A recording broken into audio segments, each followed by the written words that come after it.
Egipto es un país de un solo río. El Nilo discurre plácidamente, generando una verde ribera, rodeada por enormes desiertos. Es el más grande oasis en el desierto más grande del mundo. La tierra es sencilla, fácil de entender, con contemplación. Todos los puntos del horizonte llevan a pensar en la inmensidad. Egipto es el país de un solo Dios.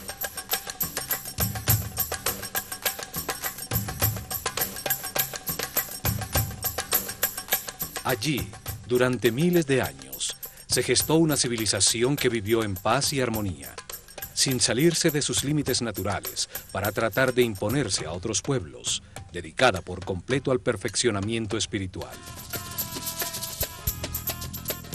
La imagen que se ha construido de esta civilización apenas deja ver la luz de sus logros.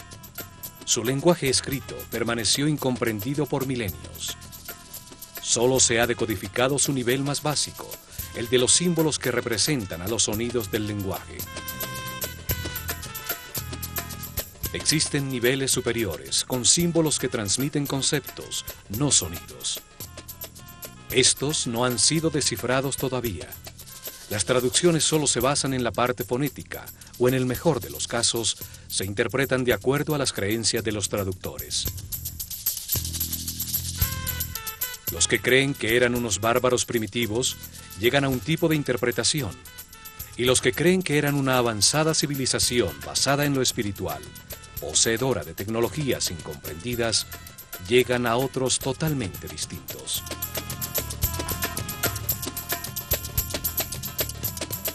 Los académicos religiosos crecieron influenciados por la imagen que el Corán y la Biblia proyectan de los egipcios como un pueblo déspota, que adoraban a muchos dioses. Por esta razón, cristianos, judíos y musulmanes no han podido reconocer que Egipto fue una de las fuentes que alimentó las raíces de sus propios credos.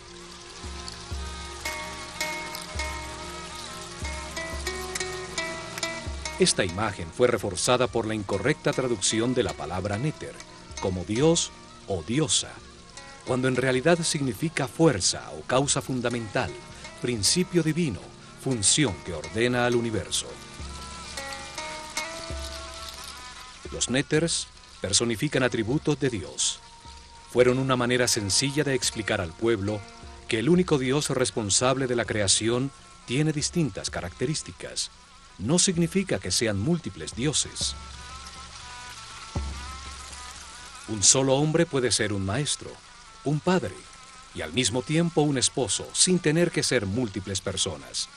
Son distintas características de un solo ser.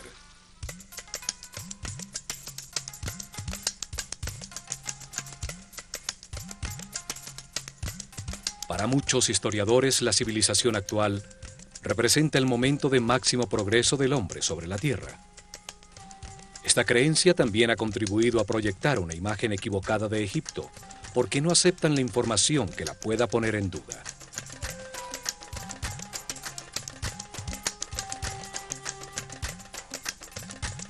Aceptan solo parcialmente los documentos cronológicos de gobernantes egipcios que han llegado a nuestro tiempo, invalidando los registros anteriores al rey Menes, con el argumento que solo esa parte es un mito irreal.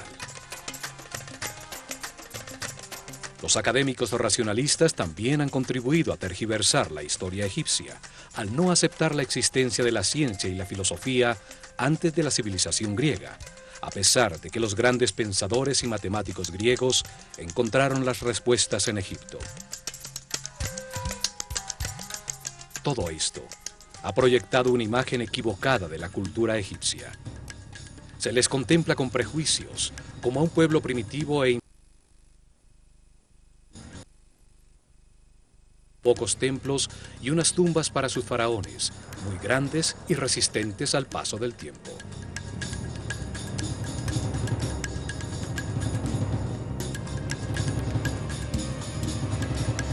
Estos programas buscan reexaminar su cultura, redescubrir sus templos para conocer las verdades talladas en sus muros, abrir una puerta a su concepción de la realidad, con una mentalidad libre que permita ver más allá de los mitos en los que los tenemos sepultados.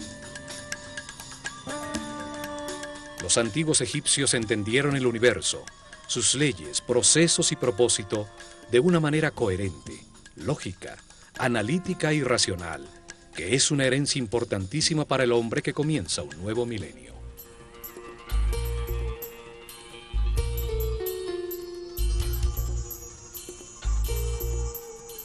Nueva información comienza a salir a la superficie.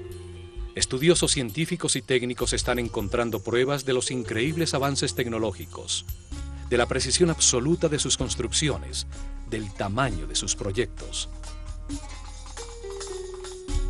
Sus logros han sido subestimados.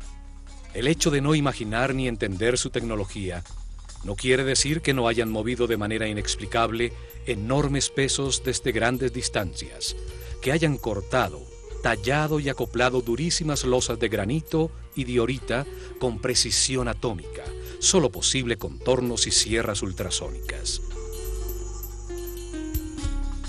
La precisión matemática de sus construcciones es tal que en las 5 hectáreas de la base de la Gran Pirámide hay un desnivel de solo 8 milímetros. La tecnología actual solo hubiera logrado un desnivel de 40 centímetros.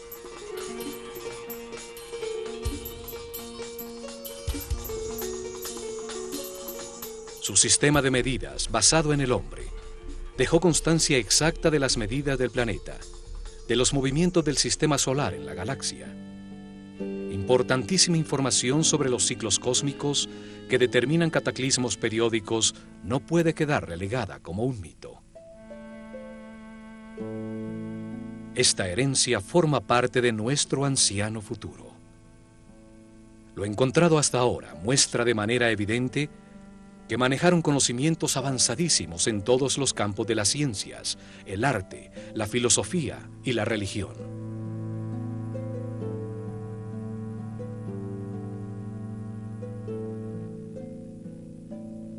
Conocimientos que forman parte de una herencia aún más antigua de un período desaparecido de la humanidad, el llamado Atlante, anterior al diluvio universal, al que sobrevivieron unos pocos sacerdotes que construyeron las bases de este ciclo que vivimos.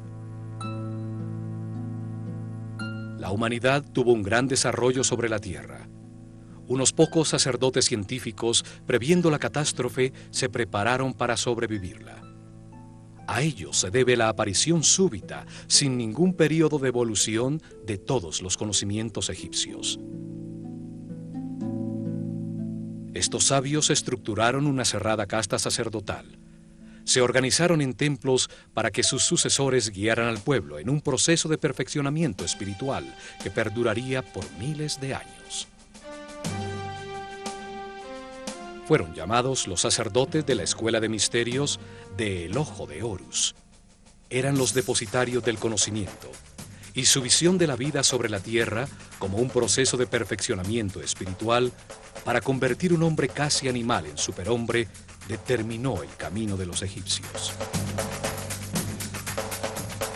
Su manera de entender el progreso como una evolución en los conocimientos sobre el universo es invaluable para el hombre occidental, que ve el progreso como la adquisición de comodidades materiales.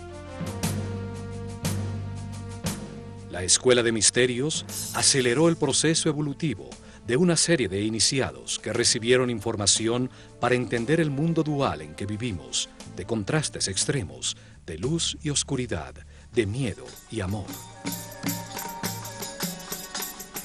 Así pudieron entender que en las distintas vidas se experimentan en carne propia estos extremos, como resultado de las decisiones que libremente se toman, lo que permite compararlos y comprender que es verdad.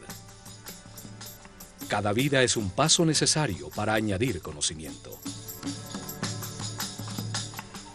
Los egipcios vieron al hombre como un modelo a escala del universo, que al entenderse a sí mismo puede encontrar verdades superiores, deducir aspectos de la realidad.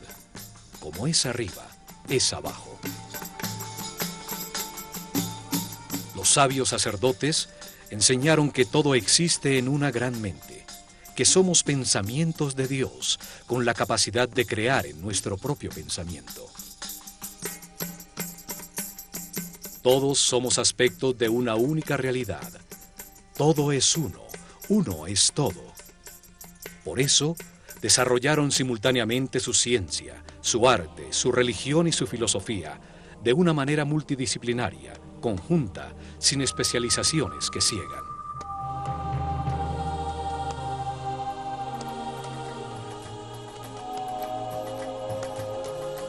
Vieron la creación como un acto consciente de un único Dios. Se estudiaron a sí mismos para buscarlo, encontrando que tiene distintas características a las que dieron un nombre y un símbolo para poder comunicarse con claridad.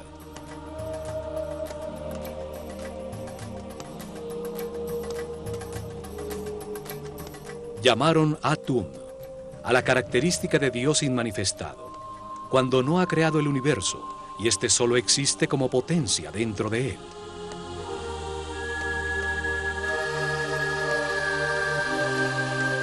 Llamaron Ptah, la característica creadora de Dios que al manifestar su voluntad da lugar al universo.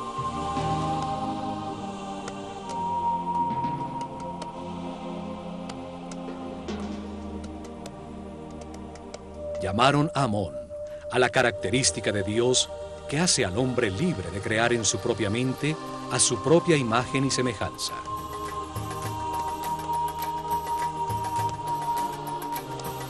Desde esta concepción dieron lugar a la flor de la vida, los movimientos sagrados de Dios que veremos en este programa cuando visitemos el templo de los Irión en Abidos.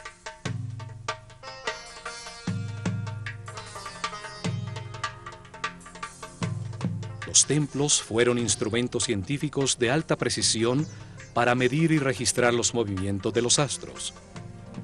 Su herencia nos dice que los astros determinan los ciclos del universo, los procesos que vive el hombre y la humanidad.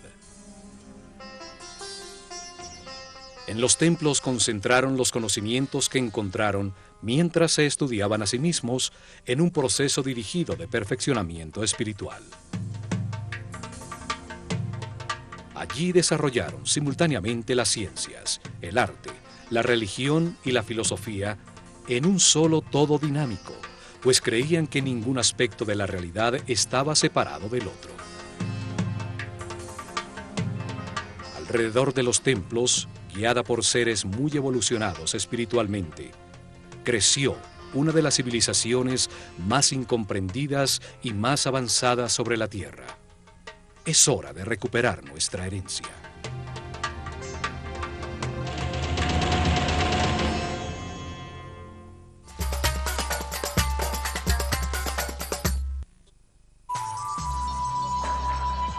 Regresaremos en instantes por Infinito. Hola, ¿cómo va? Y cuando nos encontremos en el especial de Zona Infinito, las almas gemelas. Cuando nos encontremos, Brian Weiss. El regreso a las vidas anteriores. Cuando nos encontremos, Brian Weiss en la Argentina, en la pantalla de Infinito. Especial de Zona Infinito con Brian Weiss. Una nueva emisión, el sábado 8, por Infinito. A veces los científicos en su arrogancia comienzan a pensar que pueden crear la molécula perfecta de ADN, que pueden crear el origen. Las mentes más evolucionadas de nuestro tiempo nos sitúan más allá de la nueva era. Hemos llevado al planeta al borde de la destrucción. Una producción propia y exclusiva. Jamás me he llamado sanadora, porque solo ayudo a tomar conciencia. Más allá de la nueva era. Los lunes, en Infinito Alternativo. ¿Cuánto espacio crees que ocupe el lavado en tu vida? Por eso Skip desarrolló el nuevo polvo con sistema biotérmico que elimina las manchas difíciles aún en agua fría.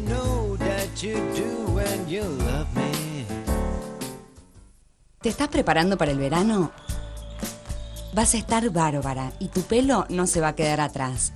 Llegó Sedal Verano Intense, con complejo hidroprotector que hidrata y protege tu pelo del sol, el agua y el viento. Sedal Verano Intense. Disfruta, este verano tu pelo te acompaña.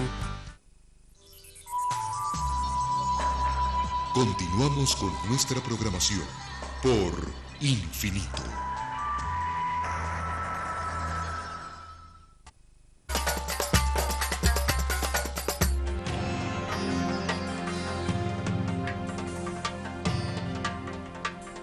La herencia de su civilización, su visión del universo, está resumida en unos pocos símbolos, sabiamente escogidos entre los elementos de su realidad.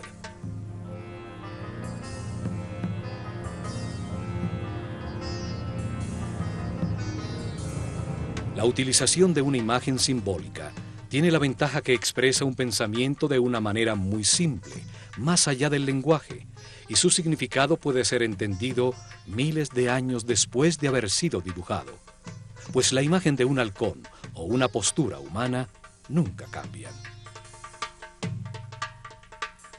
Para los egipcios, el hombre se encarna en la tierra para decidir cómo actuar ante las circunstancias que experimenta.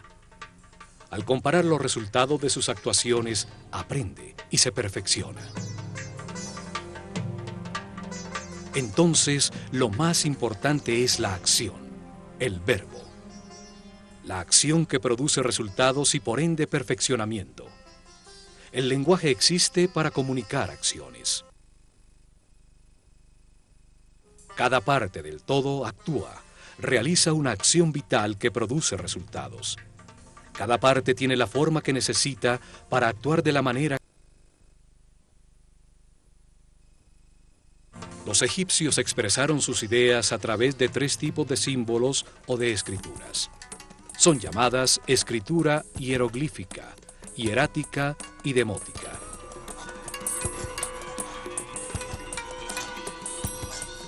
El primer tipo de escritura utiliza imágenes muy simples, llamadas hieroglifos.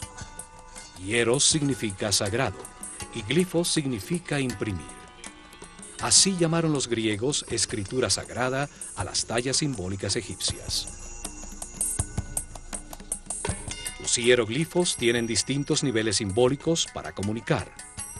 El más básico, simple y sencillo es el nivel de los símbolos fonéticos. Utilizaron 24 símbolos gráficos que eran asociados a un sonido, no a una idea. Forman el alfabeto egipcio. Era la escritura que daba forma al lenguaje del pueblo.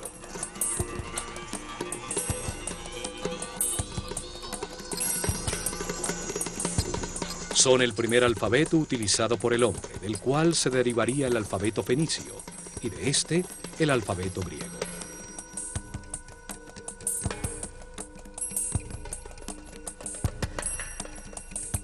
Podían escribir indiscriminadamente en columnas o en líneas horizontales para ser leídas en cualquier sentido.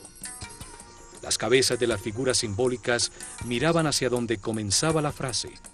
Así marcaban la dirección en que debían ser leídas. Durante milenios permaneció indescifrado, hasta que en 1799 los expedicionarios franceses que llegaron con Napoleón encontraron en Rosetta, sobre el Mediterráneo, una piedra de granito negro, escrita en los finales de la civilización egipcia. En muy mal estado, ninguna de sus líneas estaba completa.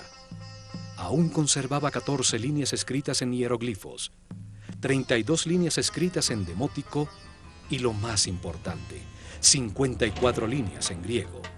Una escritura conocida que indicaba que el texto traducía las otras escrituras. Un experto en lenguas, Jean-François Champollion, se dedicó a estudiar los textos de la piedra. Descubrió que el antiguo egipcio, como las escrituras semíticas, solo usaba consonantes. Las vocales eran añadidas solo en el lenguaje hablado para dar forma gramatical. En 1822, logra resolver el misterio al comparar 2 cartuchos con hieroglifos del texto, uno de los cuales estaba repetido en una estela circular en la isla de Philae contra el segundo pílono del templo de Isis, que se sabía contenía el nombre del faraón Ptolomeo VI.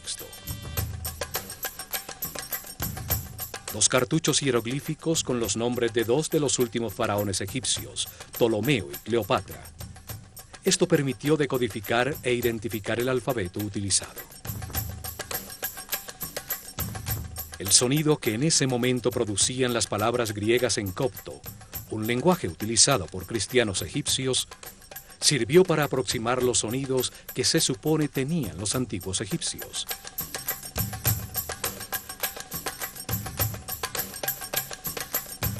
Así se logra descifrar el primer nivel con los 24 símbolos tallados hace miles de años. El nivel de su escritura, que solo utilizaba los símbolos fonéticos, no ideas.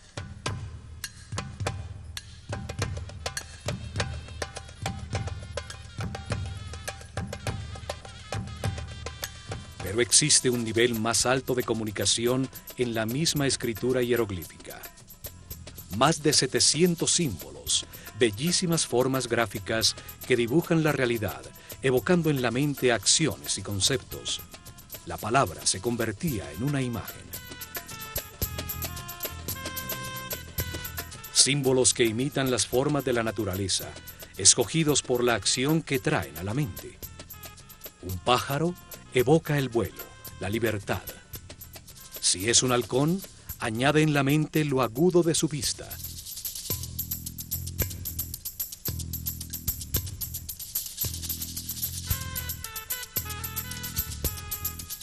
La figura de un ojo comunica la acción de ver. Cada símbolo está diseñado para revivir las experiencias que su forma le produjeron en la vida.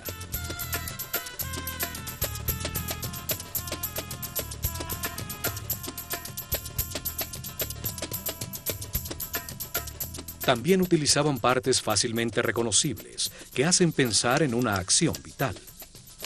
2 brazos elevados hacen pensar en orar. 2 piernas evocan la acción de caminar. Un brazo extendido, señalar.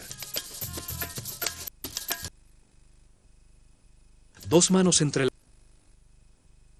una mano que alimenta, otra que arroja semillas, una jarra que vierte. Símbolos que retratan elementos fabricados por el hombre, que al ponerlos en acción producían un efecto. La herramienta comunica el tipo de trabajo que se puede hacer con ella. Un arado, un rastrillo, una red. Además de la escritura hieroglífica, existió una segunda forma de escritura llamada hierático. Solo era utilizada en las comunicaciones oficiales y comerciales. La tercera forma de escritura solo existió en los últimos años de la civilización, cuando alrededor del año 700 a.C., los escribas que copiaban los textos antiguos simplificaron aún más los símbolos del hierático hasta volverlo casi taquigrafía. Es llamada demótico.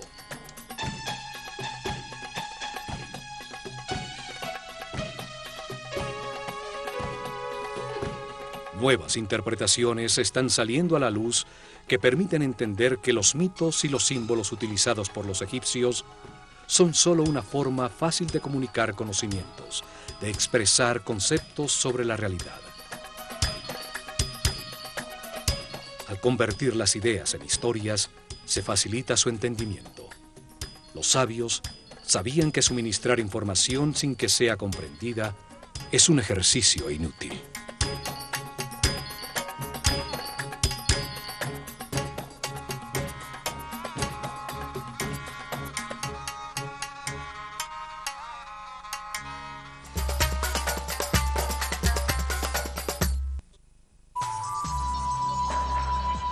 Regresaremos en instantes por Infinito.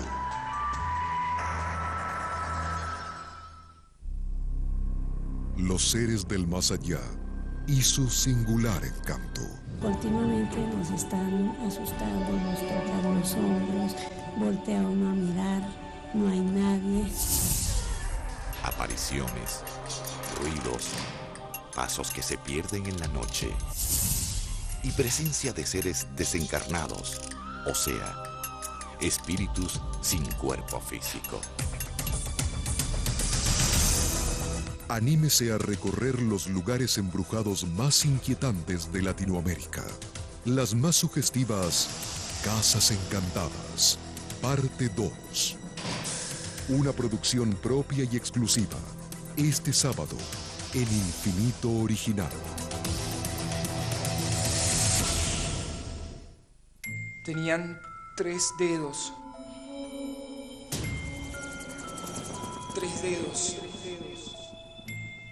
Ellos usaban un instrumento como de metal. Como de metal.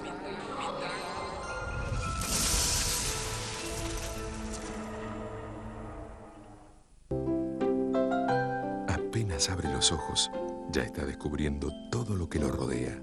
Es el comienzo de un día intenso. Por eso, desde siempre, Haggis Mimito Ultra Trim te da en un mismo pañal la máxima absorción y la cubierta más respirable para que su colita esté seca y fresca durante el día y toda la noche. Porque cada mañana él tiene todo un mundo por absorber. ¿Puede un pañal hacer más feliz a tu bebé? Haggis, bebés felices.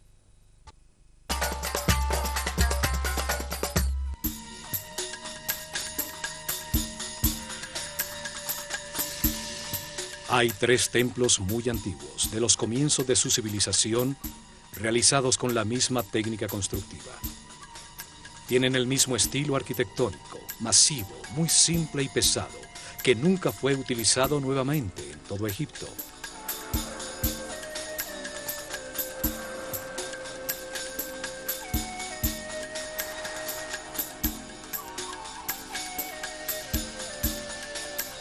Dos se encuentran en Giza, el templo de la Esfinge, construido exactamente frente a ella, y a su lado sur, el templo del Valle, en ese momento frente al Nilo.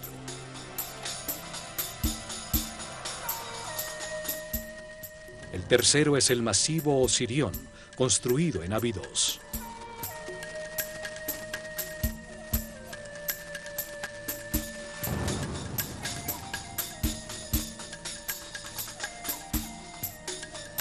Los 2 templos de Giza están construidos con enormes bloques que retiraron para darle forma al cuerpo de la Esfinge. Solo estos templos en todo Egipto utilizaron unos bloques tan enormes, una forma masiva, ciclópea, cerrada totalmente hacia el exterior por enormes muros de piedra, con 2 accesos simétricos frontales hacia el exterior. El peso promedio de los bloques utilizados en su construcción es de 50 toneladas. Debían poseer una técnica constructiva que facilitaba la utilización de bloques tan grandes como una casa.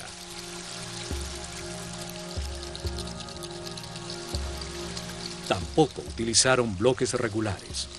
Todos eran distintos, con sus lados cortados en distintos ángulos, sobre los que encajaban de manera exacta y milimétrica los que colocaban encima.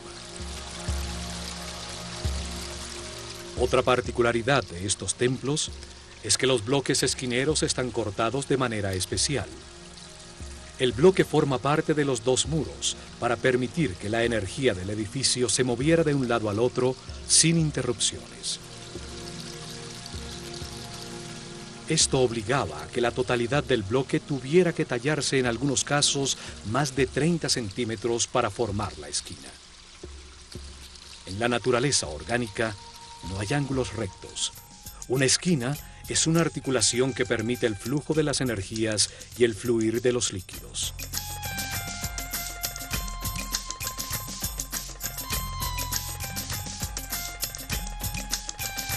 Estos templos tenían un salón central, con una cubierta de piedra sostenida por gigantescas columnas colocadas simétricamente. Formaba una gran terraza superior que dominaba toda la planicie.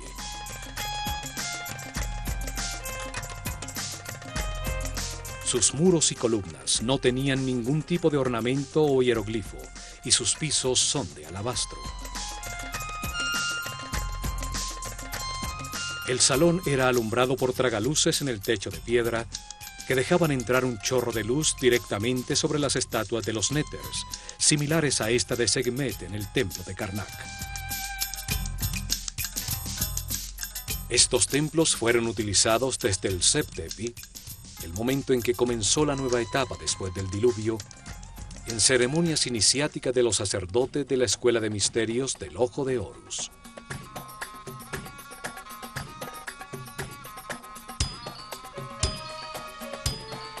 Los días del equinoccio, sobre la terraza del templo, a la altura de los ojos de la esfinge, se colocaba la barca de oro.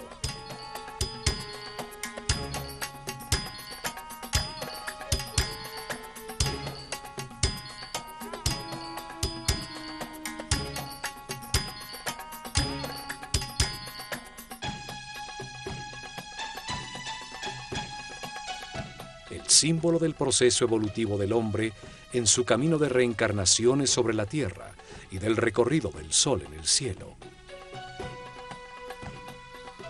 A su alrededor se realizaron las ceremonias mientras la esfinge contemplaba la salida del sol en el horizonte frente a ella y en las noches la aparición de las estrellas de la constelación de Leo.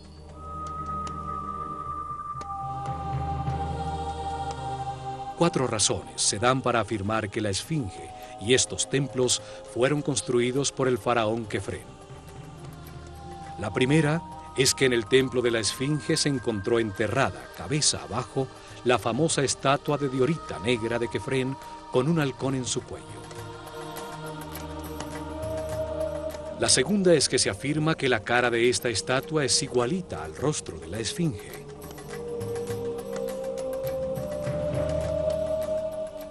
Encontramos que sus facciones son muy distintas a las de Kefren.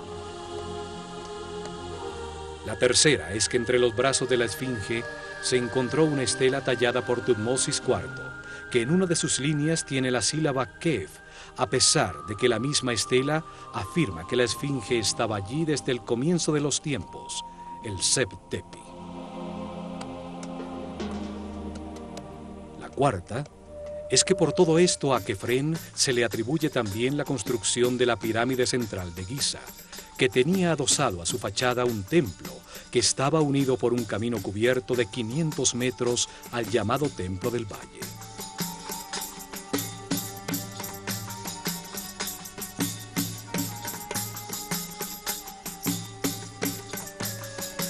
Sin embargo, la piedra de los muros de estos templos es del mismo tipo del bloque monolítico de la esfinge, seguramente de los sobrantes de tallarla. Además, tiene los mismos síntomas de erosión causada por la lluvia que la piedra de la esfinge, lo que permitió a expertos geólogos determinar que ésta fue construida alrededor del año 9000 a.C. Seguramente el faraón Kefren renovó el antiguo templo forrando por las dos caras con losas de granito los masivos muros ya deteriorados por la erosión.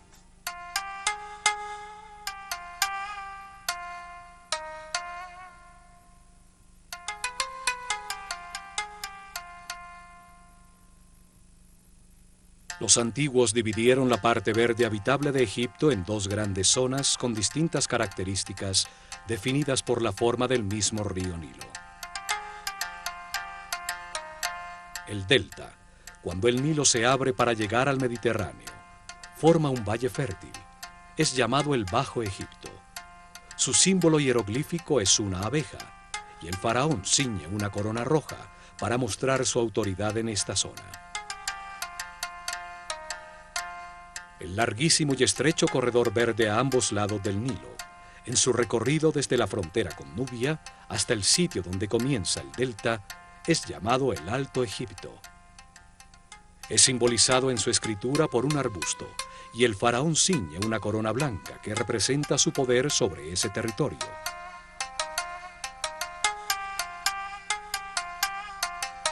La historia aceptada de Egipto comienza con la unificación de estas dos zonas de Egipto bajo una sola corona blanca y roja, lograda por el faraón Menes, el fundador de Menfis, ubicada en la confluencia de las dos zonas.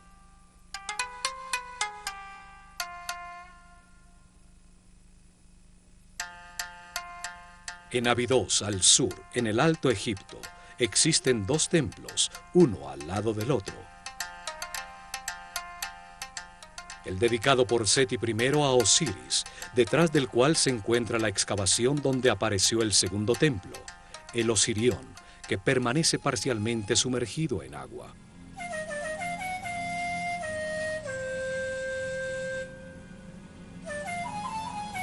El nivel freático impidió los trabajos de restauración, pues el agua fluía dentro del templo más rápidamente que lo que las bombas podían sacarla. Se estima que fue construido en la cima de una colina alrededor del año 9000 a.C., cuando el nivel freático y la superficie del Nilo estaban 10 metros más abajo. Fue el primer templo en Egipto dedicado a explicar la vida como parte de un camino de reencarnaciones sucesivas que permiten ir adquiriendo información sobre el universo, evolucionando de la ignorancia a la sabiduría. Su masiva arquitectura sin ningún tipo de jeroglifos, con losas y piedras supremamente pesadas y de corte muy grande, es muy similar a los templos frente a la Esfinge. Enormes bloques irregulares, todos distintos entre sí, con cortes que asombran por su precisión, juntas de construcción y exactitud de ensamblaje.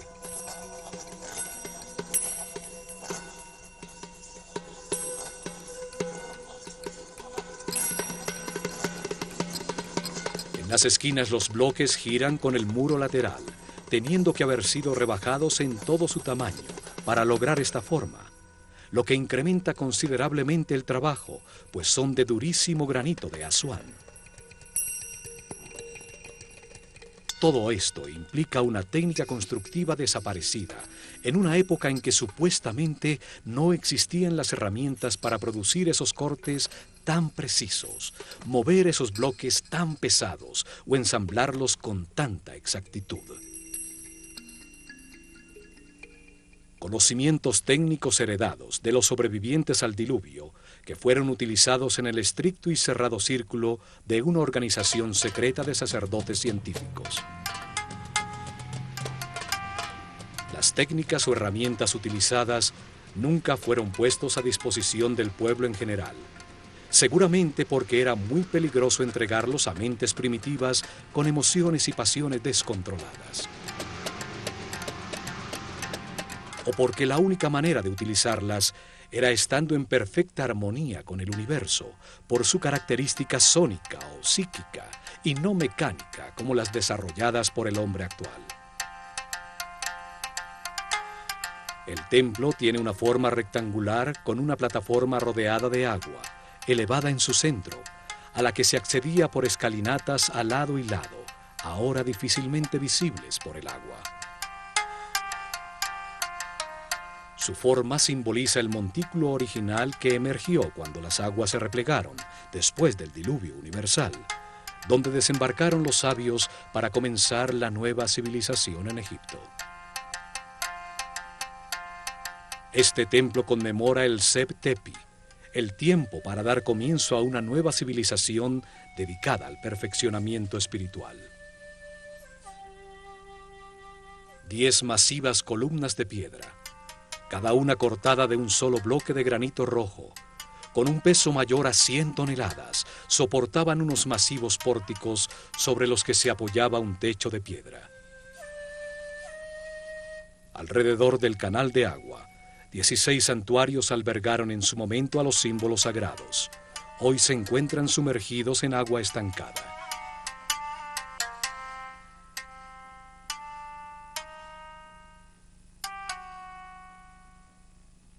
En la esquina superior de uno de esos enormes pilares se encuentran a lado y lado 2 extraños círculos con geométricas figuras en su interior que se tocan en sus bordes. El granito parece quemado con delgadas líneas circulares.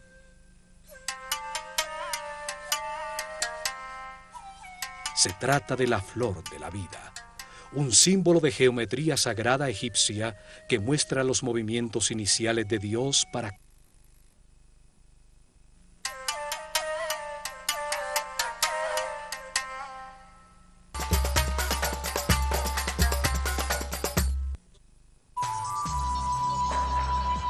Regresaremos en instantes por Infinito.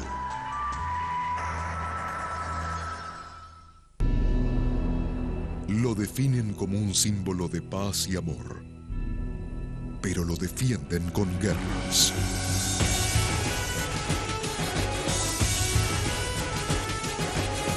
Recorra con nosotros las religiones más importantes del mundo y todo lo que han hecho en el nombre de Dios. Estreno hoy por Infinito.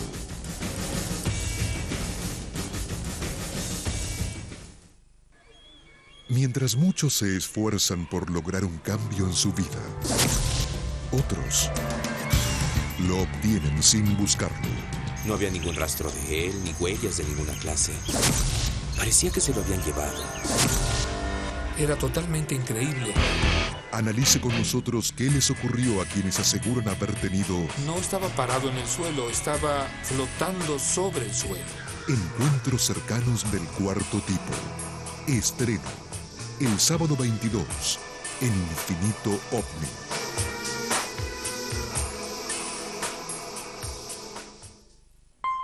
¿Cuánto espacio crees que ocupe el lavado en tu vida? Por eso Skip desarrolló el nuevo polvo con sistema biotérmico, que elimina las manchas difíciles aún en agua fría. ¿Te estás preparando para el verano? Vas a estar bárbara y tu pelo no se va a quedar atrás. Llegó Sedal Verano Intense, con complejo hidroprotector que hidrata y protege tu pelo del sol, el agua y el viento. Sedal Verano Intense. Tu pelo te acompaña.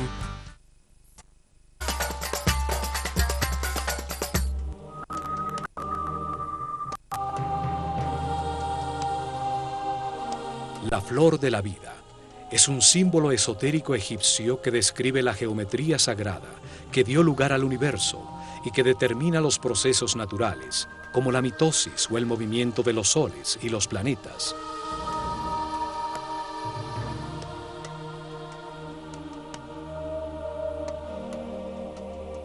Una forma que conceptualiza a la vida como un proceso en el tiempo, el contenedor de los ritmos, de las horas, los días, los meses, los movimientos de los cuerpos celestes, durante los cuales la idea toma forma, la semilla germina.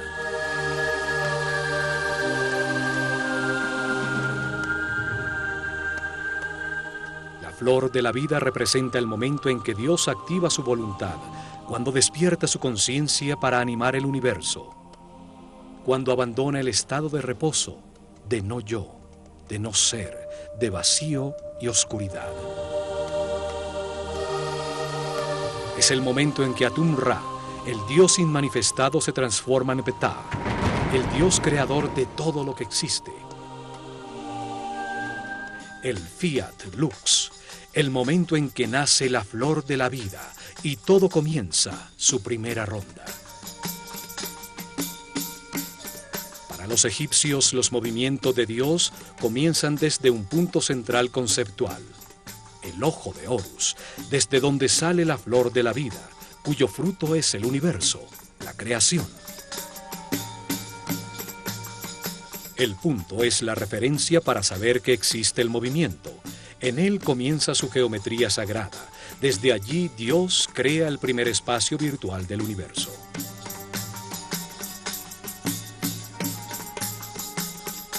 Lo hace proyectándose hacia afuera, como un punto que avanza hacia adelante, repitiéndose a sí mismo, formando una línea recta, la forma masculina. Es el Dios Padre que manifiesta su energía y su información. Su voluntad activa es transformada por el Dios Madre, la sustancia infinita que gesta en su interior una respuesta. El Dios Hijo que regresa con la percepción de un plano virtual reconocido. Así entienden la Trinidad de los egipcios, como un proceso simultáneo, equilátero, de información enviada-recibida y concientizada. Por eso el triángulo equilátero es la base del tetraedro, el primer sólido puro, forma masculina primaria de todo lo creado. El proceso se multiplica en el tiempo y en el espacio, hacia adelante, hacia atrás, hacia arriba y hacia abajo, a la derecha e izquierda. Así, Dios genera un espacio virtual referenciado en sí mismo. Simultáneamente, al girar ese volumen percibido alrededor del punto de principio femenino, la esfera, un espacio pasivo, sin tensiones, con todos sus puntos referenciados al centro, al ojo de Horus. La esfera es la placenta que contiene todo, es la sustancia para todos los volúmenes y formas, es una expresión de unidad, de totalidad e integridad. Ninguno de los puntos en su superficie es más importante que el otro, y a todos se llega de igual manera desde su centro de fuerza-energía que los origina a todos.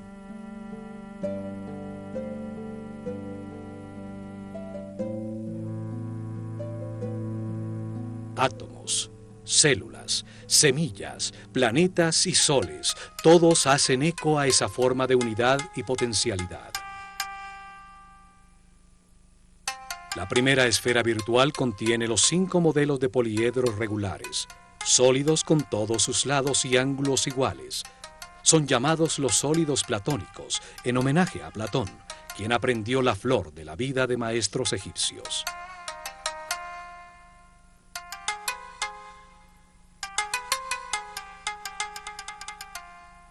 Son la base, los ladrillos con los que todo el universo está construido. Simbolizaban a los 5 elementos de la naturaleza: el fuego, la tierra, el aire, el espíritu o éter y el agua.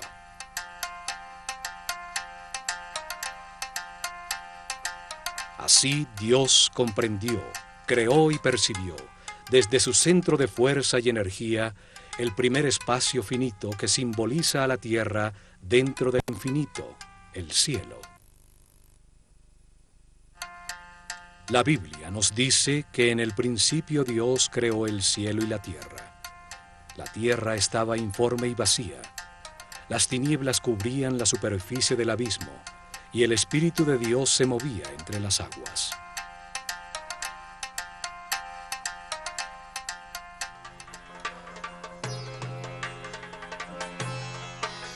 Realiza entonces su primer movimiento, desplazándose desde el centro de la primera esfera conocida hasta llegar a su borde, a la membrana o perímetro del espacio.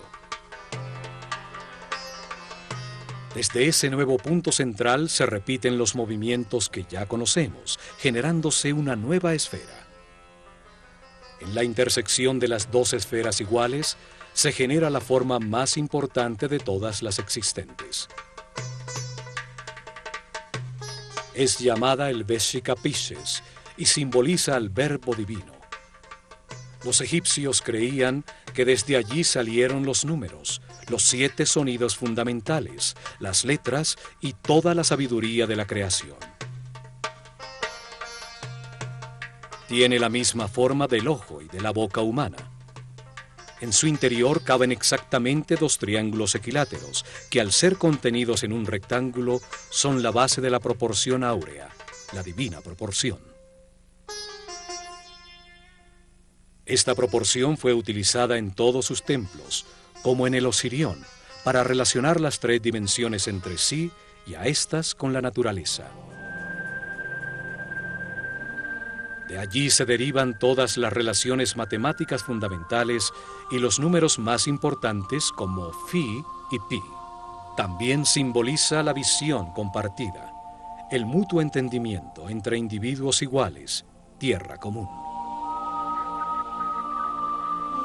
El Veshika Pisces es el espacio compartido, la intersección entre la esfera inicial y la nueva que es generada desde su borde. A partir de esta nueva esfera conocida, se repiten sucesivamente los movimientos hacia la membrana exterior para generar una nueva esfera. Cada una de ellas es una nueva dimensión, un nuevo sonido en la escala musical, un nuevo color en la escala cromática. Así se van construyendo 4 esferas, 5 esferas, 6 esferas, y en ese momento se llega a la 7ª y última esfera, con la que se cierra el primer ciclo y se completa la semilla de la vida.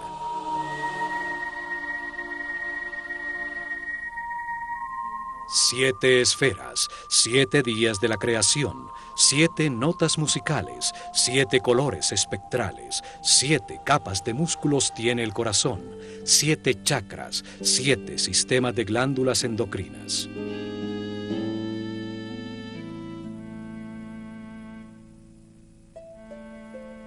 Este patrón geométrico se repite infinitamente, es la base de todo lo que existe. Siguiéndolo, la naturaleza hace crecer las flores, construye una a 2, a 4, a 8 células primarias, y así el cuerpo humano o las galaxias. Al expandirse como una eterna espiral, va generando nuevas esferas. En la tercera ronda de giro se completan las 19 esferas que conforman la flor de la vida. Este patrón geométrico toma la forma de una flor y es al mismo tiempo un proceso eterno. Contiene las armónicas musicales, las escalas de la luz, los patrones de crecimiento de los tejidos vivos.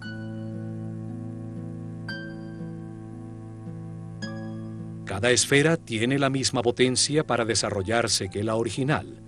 Así, la flor de la vida da lugar al fruto de la vida que genera su propia flor.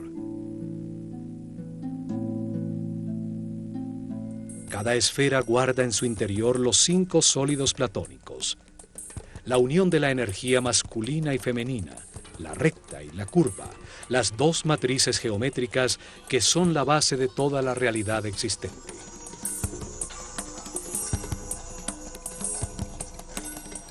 Los sólidos platónicos equiangulares y equiláteros conectan los centros de todas las esferas.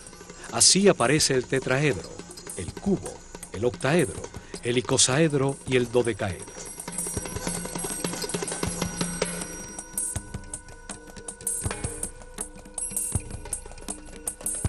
Son símbolos de la inseparable relación entre las partes y el todo. Forman un principio de unidad para toda la geometría de las formas existentes, sin importar su diversidad. Patrones, diseños y estructuras que existen en la naturaleza, desde la más pequeña partícula a expresiones de vida reconocibles por el ojo humano hasta el gran universo. Todo sigue un arquetipo geométrico que nos revela la naturaleza de cada forma.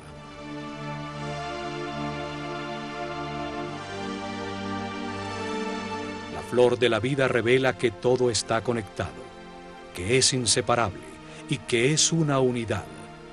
Nos recuerda nuestra relación con el todo y nos permite comprender los sagrados cimientos de todo lo creado.